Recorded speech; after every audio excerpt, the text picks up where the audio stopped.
Lo que ha ido sucediendo en Europa a lo largo de estos años, y especialmente en algunos países, es que descubrimos el bienestar que desconocíamos. Lo que es peor, descubrimos la comodidad, el vivir por encima de nuestras posibilidades, tanto en el ámbito privado como en el público. Este confort, esta comodidad, modelaron actitudes propias a veces de nuevos ricos, de personas que hemos perdido el norte, como si se tratase de un plano inclinado en el que nos deslicemos por la pendiente del fenómeno del relativismo de una manera acelerada. La dulce tiranía del relativismo explica un fenómeno que es evanescente, que no tiene límites ni geográficos ni políticos y que significa la socialización de la nada, que no nos conduce a la revolución, sino al suicidio, que tiene una enorme capacidad destructora de todas nuestras referencias permanentes, que es difícil combatirlo porque incluso está dentro de nosotros mismos, pero que es hoy la moda dominante en el corazón de nuestras sociedades europeas. Este relativismo sustituye y reemplaza, tras la caída del muro de Berlín, a ese marxismo que fue sin duda en Europa el principal adversario de nuestros valores y también de la libertad. Esa socialización de la nada, el intento de relativizarlo todo hasta el extremo, está sin duda condenado al fracaso, por moda dominante que hoy sea, como estaban condenados los totalitarismos de la izquierda y de la derecha, el comunismo, el populismo, como sistemas de organización de nuestra convivencia. Pero, sin embargo, no será lo mismo que ese relativismo siga avanzando implacablemente, sin freno, sin resistencias en todos los ámbitos, o que, por el contrario, lo detectemos, lo entendamos, lo comprendamos, lo diagnosticamos y, en definitiva, hagamos lo que es indispensable para hacerle frente. La crisis nos ha conducido a la codicia, que se instaló con facilidad en la política, en las familias, en las instituciones y en las personas. Y de la codicia de ayer, hoy estamos pasando al miedo y al terror, incluso al pánico, del presente y del futuro, envueltos en un pesimismo atroz.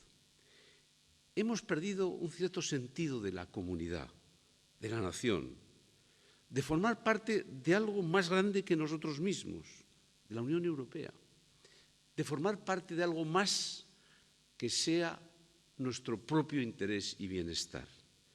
Y esa es la razón por la que no es una casualidad que la crisis sea una crisis total y que la verdad vaya llegando a sartenazos, sorprendentemente, y afecta a todas las instituciones, porque políticos, jueces, empresarios, economistas, todos tenemos en común que somos personas y la crisis está en la persona. El relativismo niega referencias permanentes, niega la idea misma de la verdad.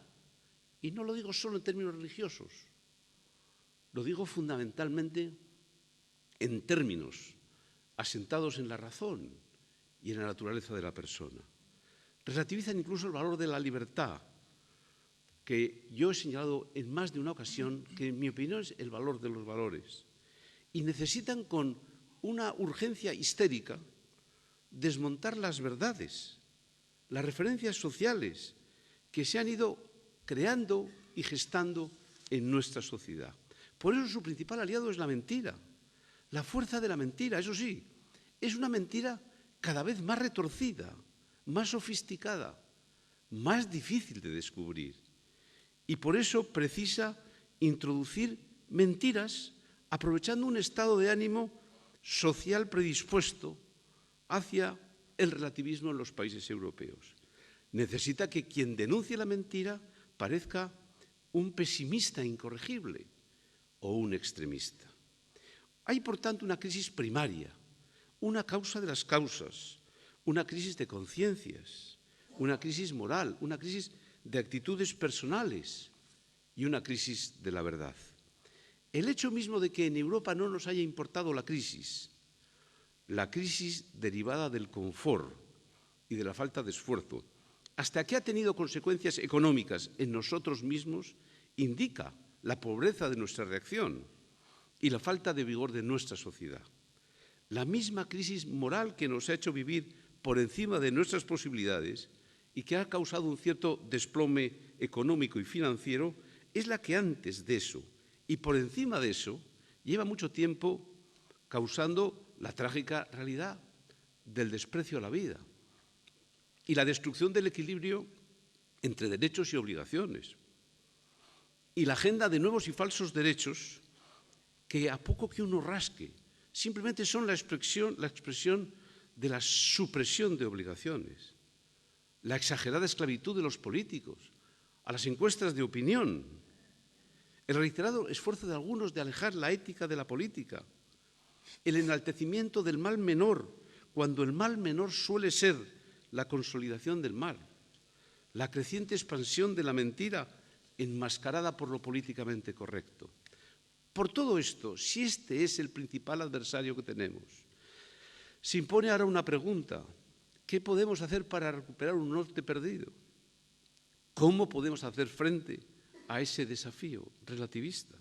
Y lo primero, antes que resolver la crisis, hay que aprender de la crisis, entenderla, aceptar la realidad y tener el coraje de la rectificación personal y de la regeneración colectiva. Ser capaces de enunciar y de diagnosticar y de citar el relativismo como adversario. La crisis lleva mucho tiempo entre nosotros porque es el resultado de un largo proceso de avance del confort en el que se modificaron muchas actitudes personales. Y por eso superarla no será cuestión de días o de meses. Si su origen está en la persona, su solución también estará en la persona. La persona no ha sido un sujeto pasivo de la crisis, ha sido protagonista de la crisis. Y tiene que ser también un elemento activo y decisivo en su aprendizaje primero y su resolución después. Por encima de cualquier otra consideración, lo que resulta indispensable es un cambio de actitud generalizada. Solo una suma apreciable de cambios de actitudes personales puede devolvernos la esperanza. Y hay que empezar por uno mismo.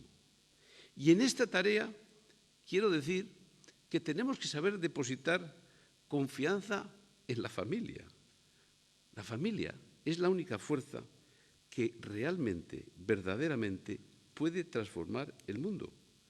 Un mundo relativista, añadiría. Y es cierto, porque la familia es el ámbito que es capaz de transformarnos personalmente, que es capaz de impulsar una salida auténtica y no superficial de la crisis. Es que es la institución de la verdad por excelencia. En la familia es donde somos verdad, donde somos lo que somos,